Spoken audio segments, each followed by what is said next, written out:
నమస్కారం. ఈ రోజు Bharat media association media history segment లో మనం ఒక ఇంపార్టెంట్ రోజుని గుర్తు చేసుకుంటున్నాం. ఈ రోజు భారత్ మీడియా చరిత్రలో ఒక కొత్త యుగం ప్రారంభమైంది. ఇది జస్ట్ ఒక రోజు కాదు, ఇది మన దేశంలో టెలివిజన్ కోసం దూరం తీర్చిన రోజు. అక్టోబర్ 24, 1951 లో భారతదేశంలో మొదటి టెలివిజన్ ట్రాన్స్మిటర్ ని ఇన్స్టాల్ చేశారు. ఇది government engineering college electronics and telecommunication department లో జరిగింది. ఇది చిన్న ఎక్స్పెరిమెంట్ కాదు, ఇది ఇండియాలో టెలివిజన్ బ్రాడ్కాస్టింగ్ కి మూల్యం. ఈ ట్రాన్స్మిటర్ తో మన దేశంలో టెలివిజన్ యుగం ప్రారంభమైంది. ఈ ట్రాన్స్మిటర్ వల్ల భారతదేశంలో న్యూస్, ఎంటర్టైన్మెంట్, ఇన్ఫర్మేషన్ రీచ్ అయ్యే విధం మారిపోయింది.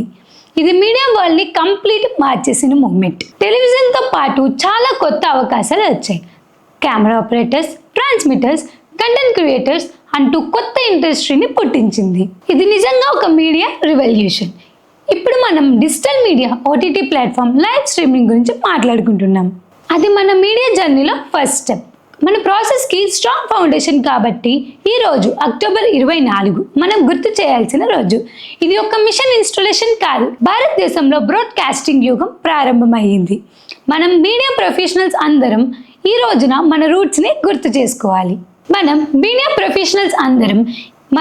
రూట్స్ని గుర్తుంచుకొని టెక్నాలజీ ఎలా ఫాస్ట్గా ఎవాల్వ్ అయ్యిందో అప్రిషియేట్ చేయాలి.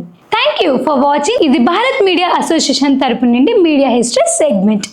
మీ అందరికీ ఇన్స్పిరేషన్ కలగాలని కోరుకుంటున్నాం. Stay connected, stay inspired. జై హింద్.